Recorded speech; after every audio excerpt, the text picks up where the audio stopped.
Third year scheme 2024 MBBSൻ്റെയും BDSൻ്റെയും first allotment publish ചെയ്തിട്ടുണ്ട് കേട്ടോ.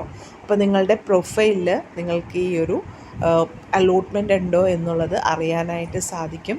അപ്പോൾ നമ്മുടെ 28/2024 ഒരു താൽക്കാലിക അലോട്ട്മെൻറ്റ് പ്രസിദ്ധീകരിച്ചിട്ടുണ്ടായിരുന്നു. അതിൽ പരാതികൾ ഉള്ളത് പരിഹരിച്ചിട്ടാണ് ഇപ്പോൾ ഈ ഒരു ഫൈനൽ അലോട്ട്മെൻറ്റ് വന്നേക്കുന്നത് കേട്ടോ. നേരത്തെ പറഞ്ഞ പോലെ നിങ്ങളുടെ പ്രൊഫൈലിൽ നിങ്ങൾക്ക് ഈ ഒരു അലോട്ട്മെൻറ്റ് മെമ്മോ ഉണ്ടാവും. അതിൽ നിങ്ങളുടെ പേര്, റോൾ നമ്പർ, അലോട്ട്മെൻറ്റ് ലഭിച്ച കോളേജ്, അലോട്ട്മെൻറ്റ് ലഭിച്ച കാറ്റഗറി, ഫീസ് എല്ലാം കൊടുത്തിട്ടുണ്ടാവും. അപ്പോൾ നിങ്ങൾ ഫീസ് അടച്ചിട്ടാണ് അലോട്ട്മെൻറ്റ് മെമ്മോയുടെ പ്രിൻ്റ് ഔട്ട് എടുക്കുക കേട്ടോ. എന്നിട്ടാണ് നിങ്ങൾ കോളേജിൽ പോയി ജോയിൻ ചെയ്യേണ്ടത്. അപ്പോൾ നമുക്ക് എന്തൊക്കെ സർട്ടിഫിക്കറ്റ് വേണം എന്നുള്ളത് ഓൾറെഡി നമ്മളൊരു സർട്ടിഫിക്കറ്റ് വേണ്ടതൊക്കെ പറഞ്ഞിട്ടുണ്ട്. പിന്നെ നിങ്ങൾക്ക് ഇപ്പോൾ എസ്പെഷ്യലി നിങ്ങൾക്ക് ഗവൺമെൻറ് കോളേജിലൊക്കെയാണ് അഡ്മിഷൻ കിട്ടിയേക്കണമെങ്കിൽ അവരുടെ വെബ്സൈറ്റിൽ ഇൻസ്ട്രക്ഷൻ ഇട്ടിട്ടുണ്ടാവും സർട്ടിഫിക്കറ്റുകൾ ഏതൊക്കെയാണ് വേണ്ടത്. പിന്നെ നമ്മൾക്ക് കുറച്ച് ബോണ്ടും കാര്യങ്ങളൊക്കെ ഉണ്ട്. അപ്പോൾ അതൊക്കെ എങ്ങനെയൊക്കെയാണെന്നുള്ളത് നോക്കുക കേട്ടോ. സാധാരണ ബോണ്ട് 200 രൂപയുടെ ബോണ്ടാണ് പറയണത്. അപ്പോൾ നിങ്ങൾക്ക് വേണമെങ്കിൽ 50 രൂപയുടെ 4 ബോണ്ടായിട്ട് വാങ്ങാം. കാരണം ആ ഒരു ഇത് ടൈപ്പ് ചെയ്യാൻ ചിലപ്പോൾ നമുക്ക് ഒറ്റ ബോണ്ടിൽ പറ്റൂല. അപ്പോൾ അതൊന്ന് നോക്കിയിട്ട് അതിൻ്റെ ഫോമാറ്റ് നോക്കിയിട്ട് നിങ്ങൾ അതനുസരിച്ചിട്ടുള്ള ബോണ്ട് വാങ്ങുക. ഒറ്റയടിക്ക് 200 വാങ്ങുന്നതിലും നല്ലത് നമുക്കത് ടൈപ്പ് ചെയ്യാൻ വിധത്തിൽ. അപ്പോൾ അതിൻ്റെ ഇൻസ്ട്രക്ഷൻ നിങ്ങളുടെ വെബ്സൈറ്റിലുണ്ടാവും.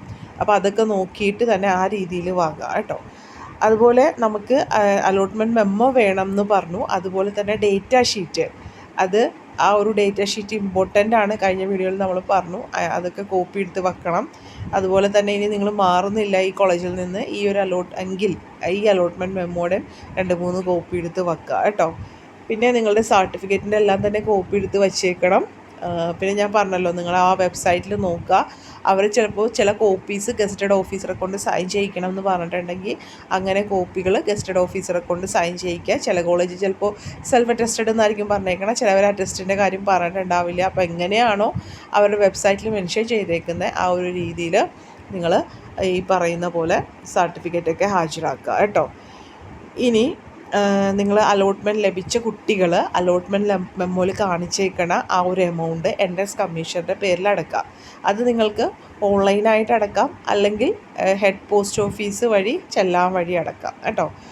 അപ്പോൾ ഒരു കാര്യം ഓർക്കുക, ഈ ഫീ പേയ്മെൻറ്റിൻ്റെ റെസീറ്റ് നിങ്ങൾ എടുത്ത് വെക്കണം. അത് അഡ്മിഷൻ്റെ സമയത്ത് എൻട്രൻസ് കമ്മീഷണർക്ക് അടച്ച ഫീസ് എന്നുള്ള ഒരു ഡോക്യുമെൻറ്റ്സ് നമുക്കവിടെ കൊടുക്കണം. അപ്പോൾ ആ ഒരു ഫീസിൻ്റെ റെസീപ്റ്റ് ഒന്ന് എടുത്ത് വെക്കുക കേട്ടോ. അപ്പോൾ നമുക്ക് കോളേജിൽ പോയി ജോയിൻ ചെയ്യാനായിട്ട് 30/8/2024 മുതൽ 5/9/2024 4 മണി വരെയാണ് നിങ്ങൾക്ക് പ്രവേശനം നേടാനായിട്ട് പറഞ്ഞേക്കുന്നത് കേട്ടോ. അതുപോലെ തന്നെ ഈ ഒരു ഫീ കൺസെഷനുള്ള കുട്ടികളുണ്ടല്ലോ, അപ്പോൾ അവർക്ക് ചെറിയൊരു എമൗണ്ട് ഉള്ളൂ ടോക്കൺ ഡെപ്പോസിറ്റ് അടക്കാൻ. പക്ഷേ അവർക്ക് ടോക്കൺ ഫീസ് ഇല്ല എന്നാണ് കേട്ടോ പറഞ്ഞേക്കണത്. അതായത് മത്സ്യത്തൊഴിലാളികളുടെ മക്കൾ, SC ST OECയിലുള്ള കുട്ടികൾ, അതുപോലെ തന്നെ ചിത്ര ഹോം, ജുവനൽ ഹോമിലൊക്കെ ഉള്ള കുട്ടികൾക്കൊന്നും ടോക്കൺ ഫീസ് ഇല്ല എന്നാണ് പറഞ്ഞേക്കണത്. പക്ഷേ അവർ പ്രൈവറ്റ് കോളേജുകളിലെ മൈനോറിറ്റി സീറ്റിലോ NRI സീറ്റിലോ ആണ് അലോട്ട്മെൻറ്റ് ലഭിച്ചേക്കണമെങ്കിൽ അലോട്ട്മെൻറ്റ് മെമ്മോയിൽ എമൗണ്ട് കാണിച്ചേക്കണത് ഫുള്ള് തന്നെ അടക്കുക. ഫീസ് കൺസെഷൻ അങ്ങനെയുള്ള കോളേജുകളിൽ നിങ്ങൾക്ക് ഉണ്ടാവില്ല കേട്ടോ. പിന്നെ നമുക്ക് പ്രൈവറ്റ് കോളേജുകളിലെ ആ ഒരു ഫീസ് അത് ഒരു ഫൈനൽ ഡിസിഷൻ എത്താത്തത് കൊണ്ട് കഴിഞ്ഞ വർഷത്തെ ഫീസാണ് ഇപ്പോൾ നിങ്ങൾക്ക് വന്നേക്കുന്നതായിരിക്കും. അപ്പോൾ ആ ഒരു ഫീസ് നിങ്ങളിപ്പോൾ താൽക്കാലികമായിട്ട് അടക്കുക. അതിനുശേഷം എന്തെങ്കിലും ചേഞ്ച് വന്നിട്ട് കൂടുതൽ തുക അടയ്ക്കേണ്ടതായിട്ട് വന്നാൽ ആ തുക അടയ്ക്കേണ്ടതാണ് കേട്ടോ.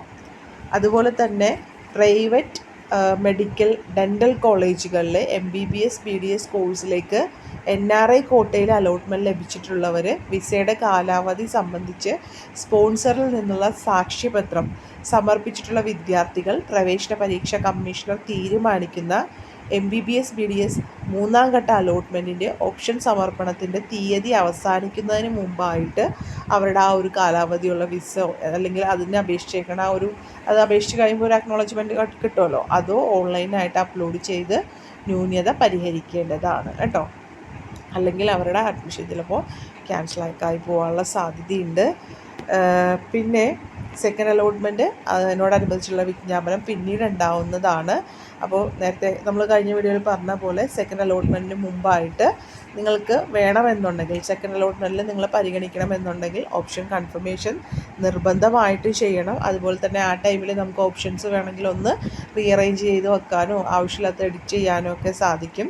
അപ്പോൾ ആ ഒരു ടൈമിൽ നിങ്ങൾക്ക് അതും ചെയ്യാവുന്നതാണ് കേട്ടോ. സെക്കൻഡ് അലോട്ട്മെൻറ്റിന് മുമ്പുള്ള ഓപ്ഷൻ കൺഫർമേഷൻ വരും. ആ ടൈമിൽ നോട്ടിഫിക്കേഷൻ വരും, അതിൽ ഇൻസ്ട്രക്ഷൻ ഉണ്ടാവും, അതുപോലെ നിങ്ങൾ ചെയ്താൽ മതി കേട്ടോ.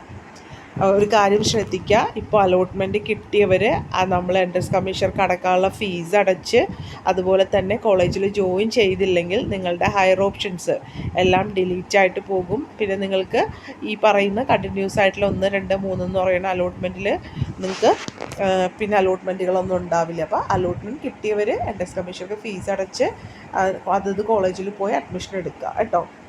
പിന്നെ മറ്റൊരു കാര്യം ഇതിൽ പ്രത്യേകം എടുത്ത് പറഞ്ഞിട്ടുണ്ട്, അഡ്മിഷൻ എടുത്ത ശേഷം TC വാങ്ങുന്നവരുടെ രജിസ്ട്രേഷൻ ഫീസ് തിരികെ നൽകുന്നതല്ല. അതായത് അഡ്മിഷൻ വന്നിട്ട് എടുക്കാത്തവരെയും അഡ്മിഷൻ എടുത്തിട്ട് TC വാങ്ങുന്നവരുടെയും രജിസ്ട്രേഷൻ ഫീസ് അടച്ചിട്ടുണ്ടല്ലോ നമ്മളൊരു എമൗണ്ട്, അത് തിരികെ നൽകുന്നതല്ല എന്നുള്ളത് എടുത്ത് പറയുന്നുണ്ട് കേട്ടോ.